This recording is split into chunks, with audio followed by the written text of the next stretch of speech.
ओम नमः शिवाय। दोस्तों, आज हम इस वीडियो में जानेंगे कि एक गरीब युवक की कहानी। उन्होंने किस प्रकार अपनी गरीबी को अमीरी में बदलने के लिए उन्होंने क्या किया।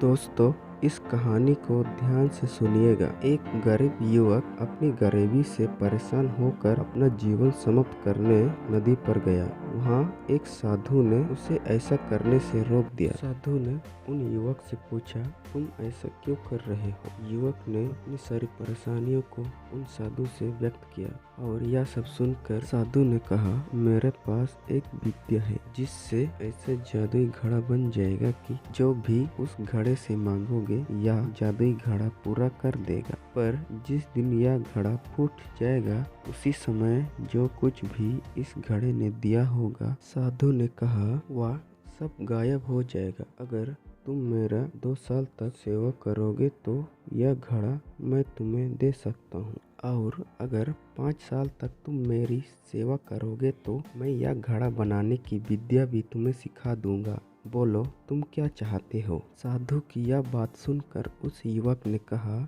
महाराज, मैं तो 2 साल की ही आपकी सेवा कर सकता हूँ। मुझे जल्द से जल्द बस यह घड़ा चाहिए। मैं इसे बहुत संभाल कर रखूंगा और कभी फूटने नहीं दूंगा। इस तरह 2 साल सेवा करने के बाद उस युवक ने वह जादुई घड़ा प्राप्त कर लिया और अपने घर पहुंच गया। उसने घड़े से अपनी हर इच्छा पूरी करवाने के लिए वह शुरू भी कर दिया। वह महल बनवाया, नौकर चौकर मांगे, सभी को अपनी शानो शौकत दिखाने लगा, सभी को बुला बुला कर दावतें देने लगा और बहुत ही विलासियता से वह अपना जीवन यापन जीने के लिए शुरू कर दिया। उसने शराब भी पीना शुरू कर दिया और एक दिन जब वह नशे में था तब वह उस घड़े को अपने सिर पर रख कर वह नाचने लगा और वह नाचते नाचते ठोकर हो गया, जिसके कारण वह घड़ा गिरकर टूट गया। और जैसे ही घड़ा फूट गया वैसे ही वहाँ से जितने भी सामान थे वहाँ से सब कुछ गायब हो गया। और यह सब देखकर उस युवक की तो आंखें फटी की फटी रह गई और कुछ देर सोचने के बाद उन्हें याद आता है कि उस साधु ने वह चीज़ बताया जो उन्हें नहीं करना चाहिए था, लेकिन वह सब कुछ हो चुका था। यह सब सोचकर वह युवक काफ़ी दुखी हो गया और अपने आप में पछताने लगा।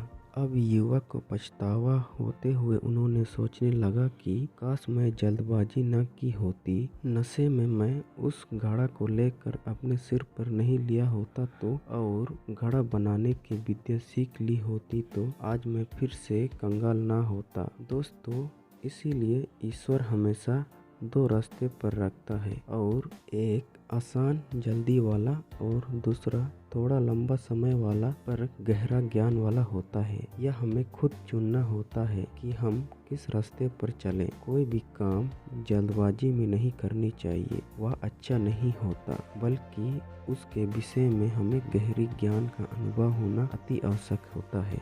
दोस्तों, इस कहानी से हमें यह सीख मिलती है कि कोई भी व्यक्ति को अपने जीवन में हमेशा ईश्वर उन्हें 2 रास्ता दिखाते हैं। वह व्यक्ति को हमेशा सोच समझकर और उन्हें कोई भी जल्दबाजी में तुरंत कदम नहीं उठाना चाहिए और उस काम पर उन्हें ध्यानपूर्वक विचार करके उन कार्यों को करना चाहिए। दोस्तों, वीडियो को लाइक और चैनल को सब्सक्राइब अवश्य करें और कमेंट में अपना राय अवश्य बताना।